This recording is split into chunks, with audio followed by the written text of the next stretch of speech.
Okay, you guys, so as you know, I've been away for a while. My dad passed away in November, and I have not been on the YouTube channel making videos for quite a long time because I was taking care of him and then busy with his estate and everything beyond that. However, with the recent events that have hit the world with the COVID-19, I've had quite a few people ask me to make them some masks because they're not available. They're not available in the hospitals, they're not available in the doctor's offices, and most of all, there's no protection. They're telling them to use t-shirts and stuff. So I went ahead and decided to go ahead and make some. I have a few friends that have children with cancer, and they need to have some masks so that their children can at least be somewhat protected. They're not N-95 certified by, you know, any means, but something is better than nothing. And it's certainly better than a t-shirt, I would imagine. So here's what I did, is I went ahead and I made these. They are reversible.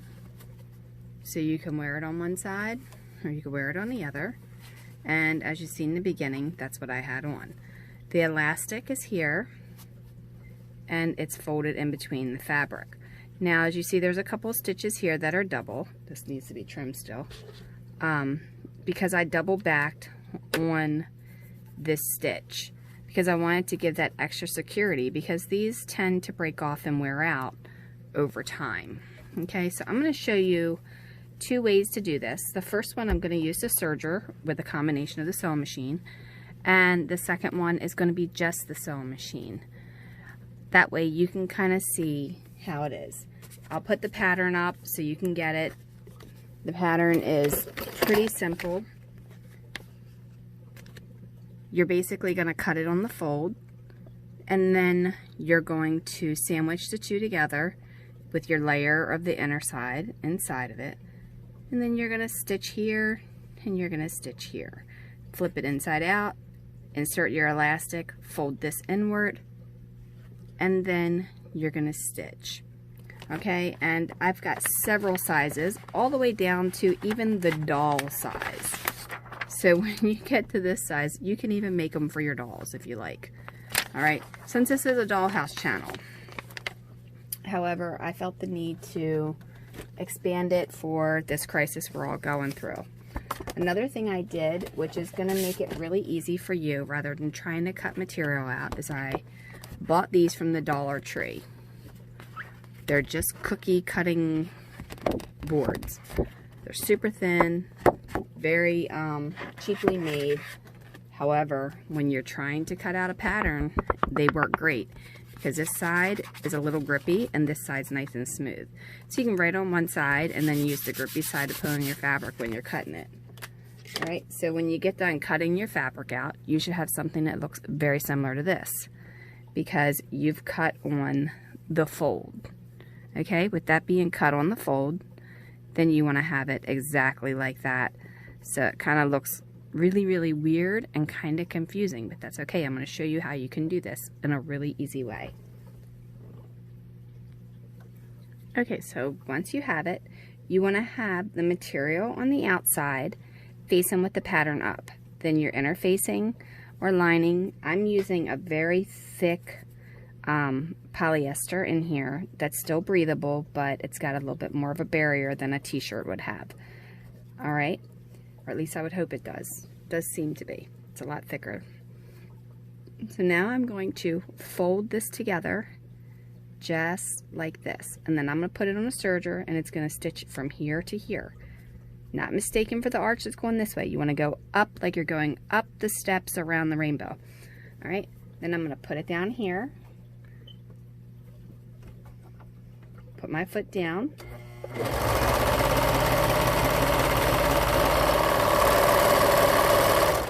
I like to go a little bit more off of it just because it's easier for me not to have to worry about that.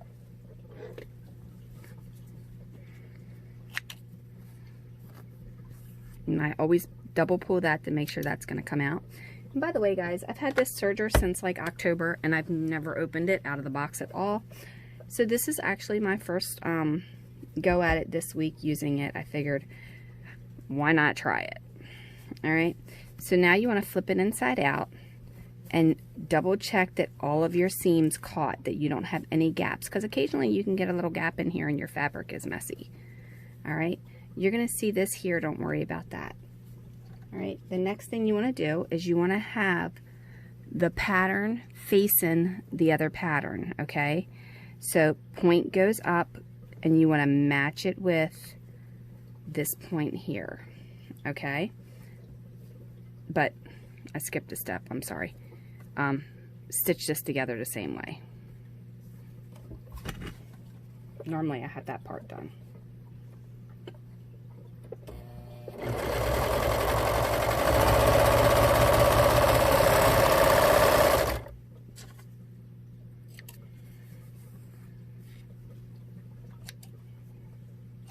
Okay, now check that one to make sure that's good. All right, it's all good. Now you want to go ahead and sandwich it together. Sorry about skipping that step on y'all. It is kind of late and didn't think about that. Okay, so now they're together. All right, you can use some of these wonderful clips here that they sell on Amazon. Don't know if you're going to get them anytime soon, but they do sell them on Amazon. And you want to clip the bottom side together. Now, once you get used to doing this, you probably can skip that altogether. But I do it just because I like to make sure that I've got everything together as one. Now, your inner facing should be outside of that just a little bit. And I did that on purpose because when I cut it, I wanted to make sure that it's overhanging because that gives me an idea of where I'm at. Now, I'm going to go back through here and I'm going to stitch. One thing, if you're using a serger, it does not turn corners like you can do a sewing machine. So sewing machine, you can kind of pivot and then just turn it. You can't do that like that on this that I've found. It doesn't look right. So you kind of got to rotate it with the curve.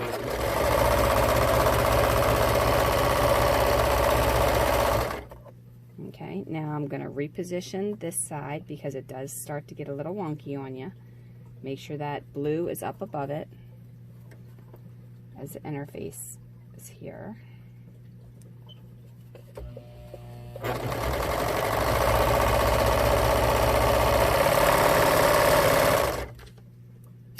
All right, now that's done. Everything should be serged together. You should have no issues there.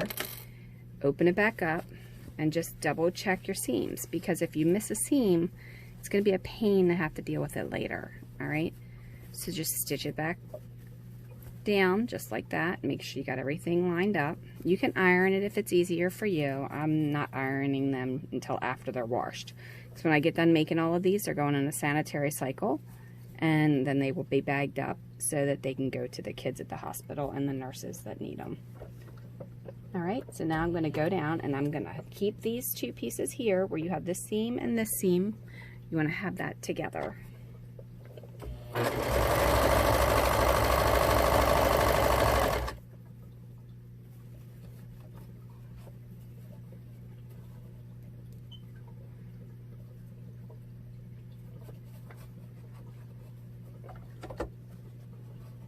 Okay, now make sure you have your inner seam laying flat.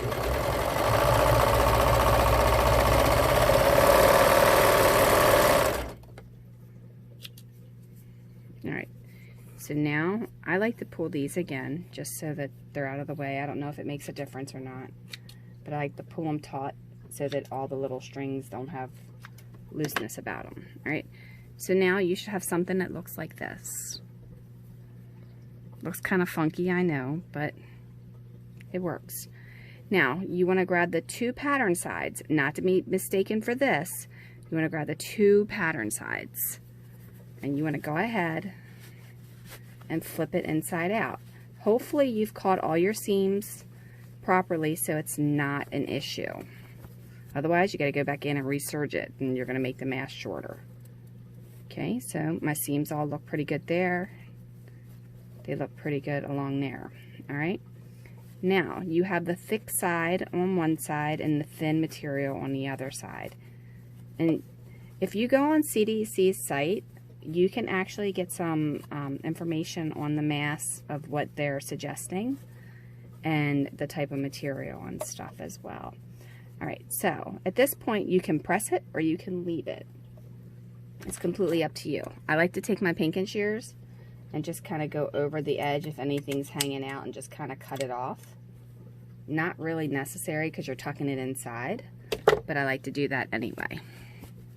All right, now you need to get yourself some elastic. I'm using 1/4 inch because that's what I had by 5 inches. All right, now tuck this inward on both sides about 1/4 inch. Okay, now you're going to take your Wonder Clips or your stick pin, whatever it is that you have, and you're going to hold that in place. Now you can do this with both of them, or you can do this one at a time. For the video, I'm going to do it at the same time, so when I go to the sewing machine, I can just kind of do it all at once. All right, and this part you cannot serge, because if you serge it, you cut your elastic off. It's just not a good idea to serge this part. There's a way, I don't know. Like I said, I'm very new to the serging, so it's not exactly something that I'm used to. All right, now, the sewing machine is not gonna like these ends because they're kind of tight, so I always start down further and then back up, so that way I have it. And then you want to pull this nice and tight. Same way with this, and if you want to take the time, you can press it so that you don't have to worry about holding it. I've done so many of these, I'm not pressing it. Alright, so at this point, I have my sewing machine over here. I'm going to take the very first Wonder Clip off, and I'm going to insert the elastic in here. I'm going to put it in about 1/4 inch. Okay? Hopefully you guys can see that. And this is just a basic sewing machine. It's made by Brother. It's called the Brother Runaway Project Limited Edition. I've had it for a long time. I don't even know if they make this one anymore. But, okay, so I'm down just a little bit below it. I want to stay about 1/8 inch into the seam. Go down. Now I'm putting the reverse. Going back again. Okay, now the funny part about this elastic is it's got a natural bend to it. So you want to kind of go with the bend because it's been on a roll. So that way you have it covered and it wants a curve with it.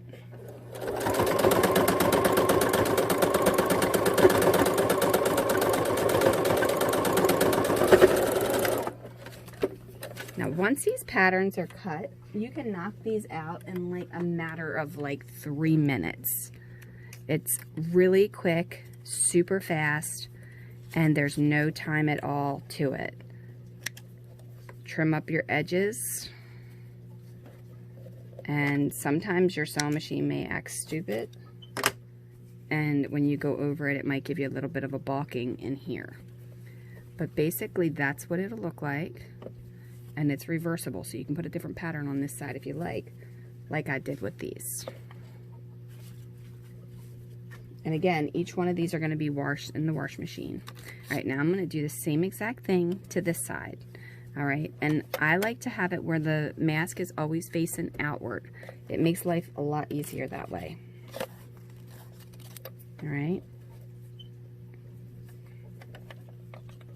So I'm going to stuff that in there.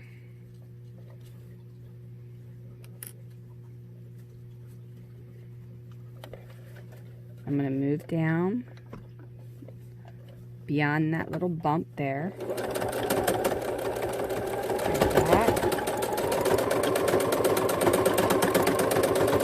And again, the reason I'm going back is because they pull it to put it around their ears, and then it will eventually pull that elastic out of there, and you don't want that to happen.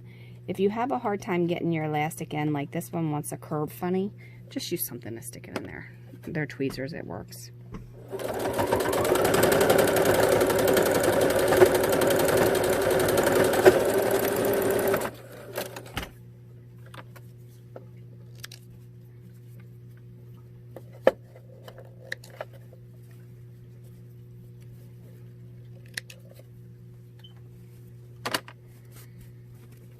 Alright, at this point, you can iron this in place. If you want to put a top stitch going all the way around it, you can. I'm making a lot of these, so I'm not going to do that because that's just one more extra step that I'm going to have to take. However, they are going to get washed in the sanitary cycle, and then they will be given to the people to take to the hospital and stuff. Okay?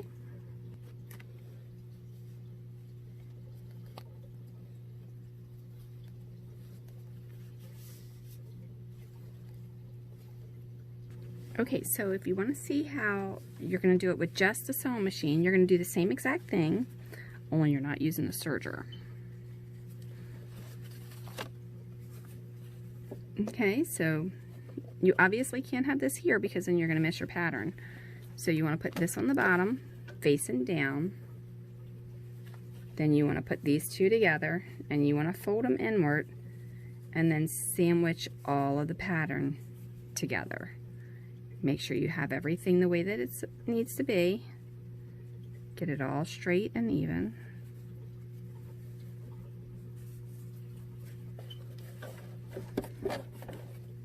Okay, now this time I'm going down about 1/4 of an inch, and then I'm going to stitch, but I'm going to back stitch at the beginning.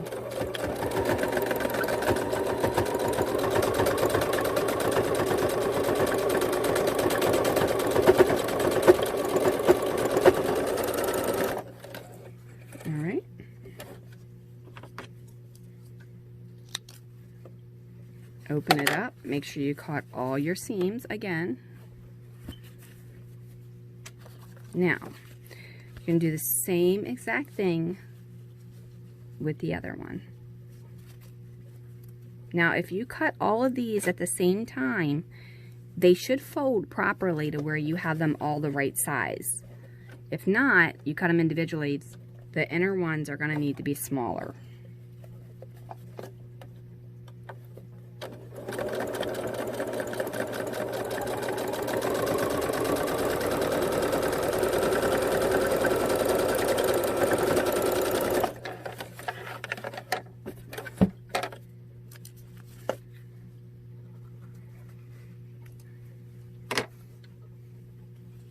Okay, so now flip this open, same exact way that you did with the other one.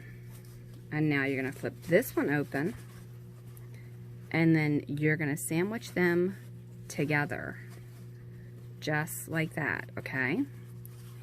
So, once that's done, you're going to measure it all up. Now, I'm not going to clip these except for in the one spot down here in the middle, because I'm going to readjust it as I go. All right? So adjust this up, and then you're going to stitch it. Leave a 1/4 inch seam. Back stitch at the beginning.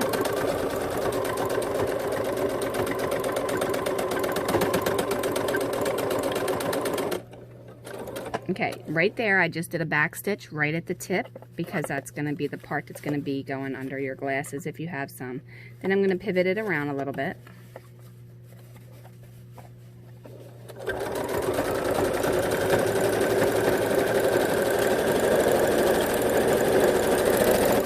Back stitch at the end. These little scissors are great, by the way. They're made by Friskar. I love them. Like, they are just like the easiest scissors to cut material with. So even if you're just doing dollhousing, it's like a really great pair to have. All right, back stitch at the beginning.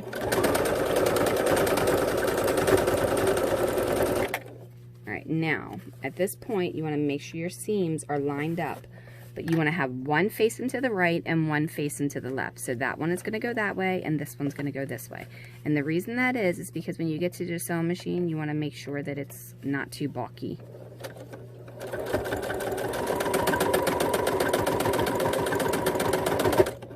Back stitch over top of that, and then pivot, and back stitch. All right. So now, the next step is I'm going to take my pinking shears and I'm going to trim up all this extra. So, all of this that's on here, I'm going to trim down.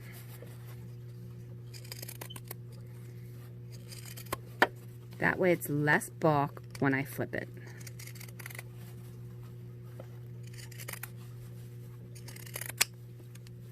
Should look like that.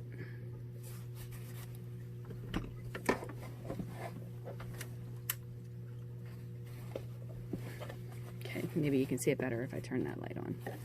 Okay, so you have that. Now you want to do the same thing with this side, but it's easier to do it from the side that's like this. I know my pattern is not perfectly, or my stitch isn't perfectly straight, but that's okay, you'll never see it. Okay, so you want to take the nose part that comes up and do the pinking shears on that as well if you've got a lot left over. If it's a really thin area, you don't have to worry about that so much. Pinking shears all down the edge, all up here. Now you're going to flip it between the two materials. Not between this side and that side. You want to do it between these two. Okay? And with any luck, you caught all of the seams. And if not, you just got to go back over it again.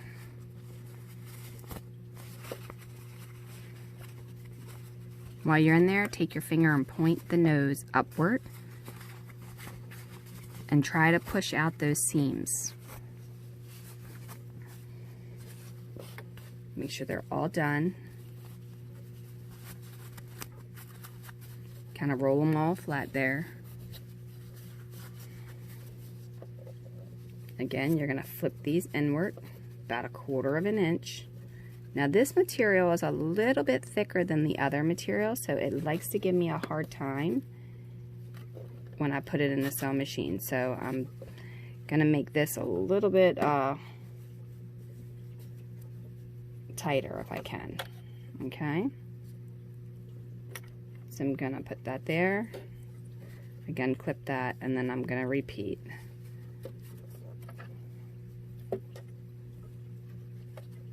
Alright, I'm going to do the other side and I'll be right back. Okay, so once you have it sort of stationary, you know, you can pull these to make sure you have it, push it together and pull that too. Kind of just get it to where it's straight enough. Then you want to get your elastic ready. Again, I'm using the 5 inches of 1/4 inch. Alright, and then I'm going to stuff it in the corner.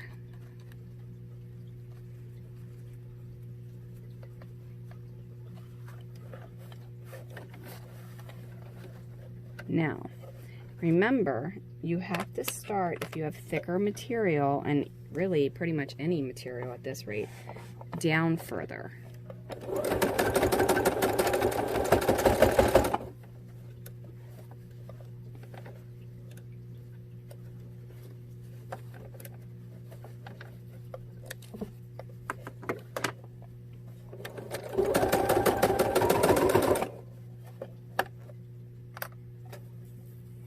Now I'm going to put this material, or this piece of elastic, right down in there.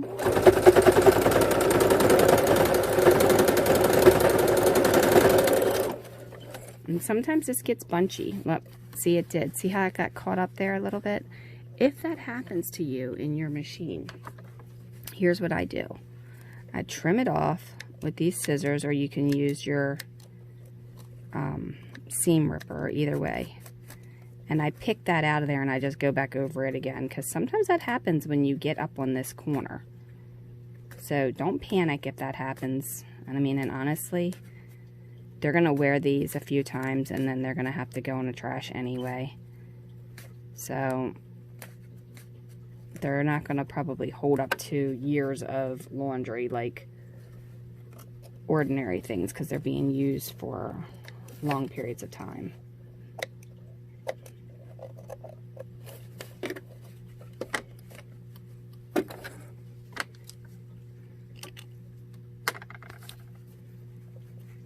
And hopefully once everything gets straight, we won't have to worry about even having to have anything like this, because then at least we'll have some mass.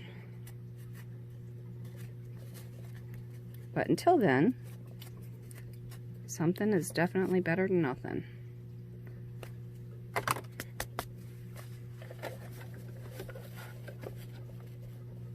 Okay, so I'm going to start down here this time.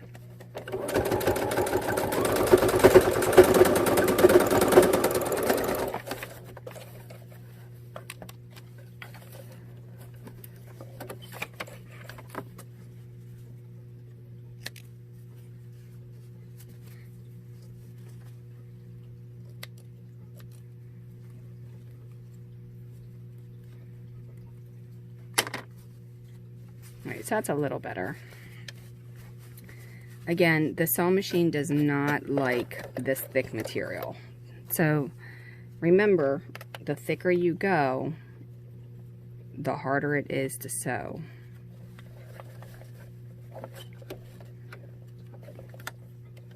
And my machine definitely does not like the thick stuff.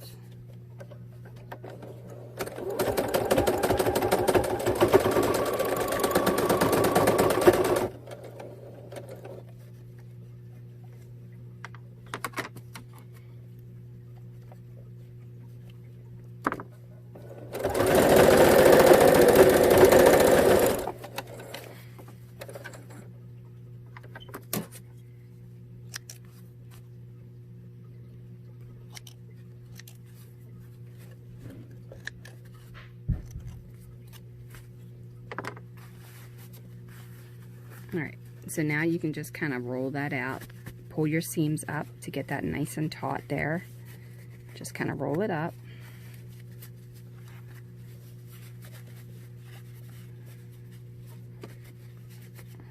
And then once you wash it and iron it, then it'll be fine. And again, you can do a top stitch if you like. So if you want to do a top stitch all the way around, you can.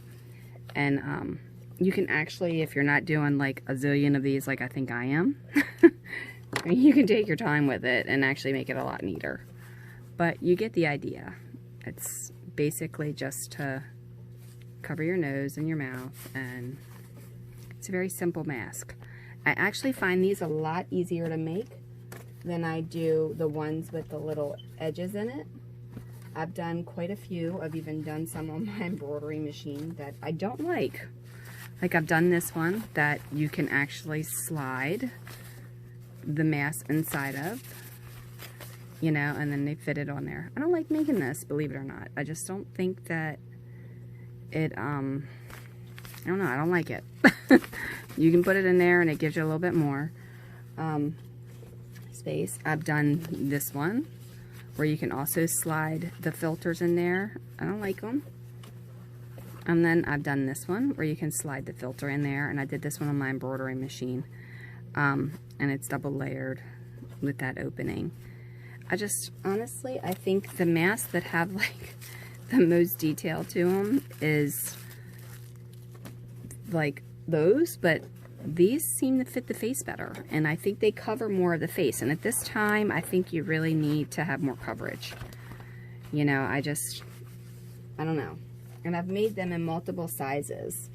So like you have the really, really large one. So if you have like a male, you know, there's that. And then there's like that one. And I've even done little kid ones. So like if you have a toddler that is getting chemo, like there's a couple people doing chemo that I know with children, they can put this on their toddler. And then their toddler can have a mask. You know, obviously you have to watch them to make sure it's not affecting their breathing any. But You know, there's reversible ones. There's some playful ones.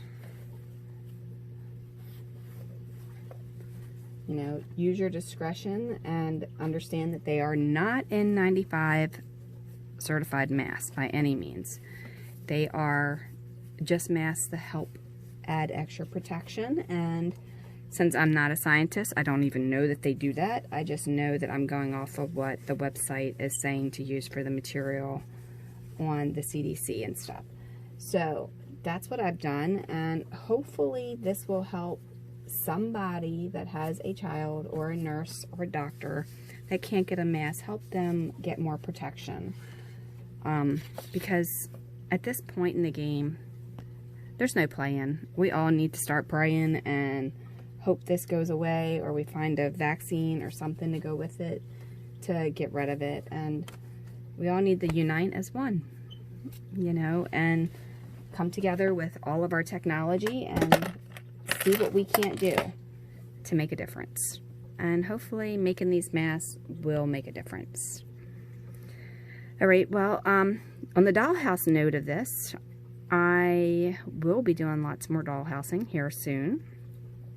Things have been kind of crazy, and I finally got everything settled down with my dad's estate, and hopefully I'm going to get back to normal here. I know it's going to be hard, but I will do it. And I was up in the craft room the other night, cleaning it up and rearranging it and trying to make room on the table because everything just kind of got shoved in there. So I will be back to that. So if you're interested in doing dollhousing, or you've never followed my channel before and you have no idea what I'm talking about, just know that this channel is mostly about dollhouses and some embroidery. I do some embroidery as well, and I did just end up getting a commercial embroidery machine. So hopefully there will be a lot more of the embroidery going on. Okay, so this is my monster embroidery machine. Hoping to do some stuff for dollhousing on here, like maybe some carpets and stuff like the ones I've done in the past with the felt and everything. It's pretty cool. This is by no means a sponsored video or anything like that, so don't think it is. Just want to show you guys, it's 15 needles, so it's got a lot of possibilities and lots of thread. It's pretty cool. Right now I have the big hoop on there. I've been playing around with it and just kind of doing a few things here and there, but nothing major yet. I haven't had much time because I've been working like crazy, but who knows. Lots more thread, lots more projects, you name it. I've got it all sitting here, and hopefully with any luck I will have time to do that along with the dollhousing. And at this point I've just got to get all these masks done.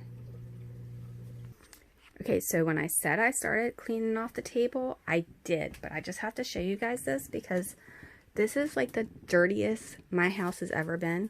And most of this is stuff that has been like with my dad's stuff and everything.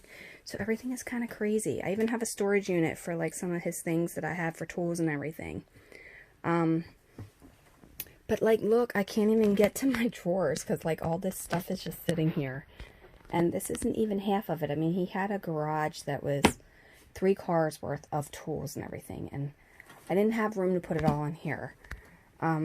Yeah, so here's some stuff I got on sale, but for the most part, look at this mess. This is what I'm dealing with. Trying to get all of this stuff situated.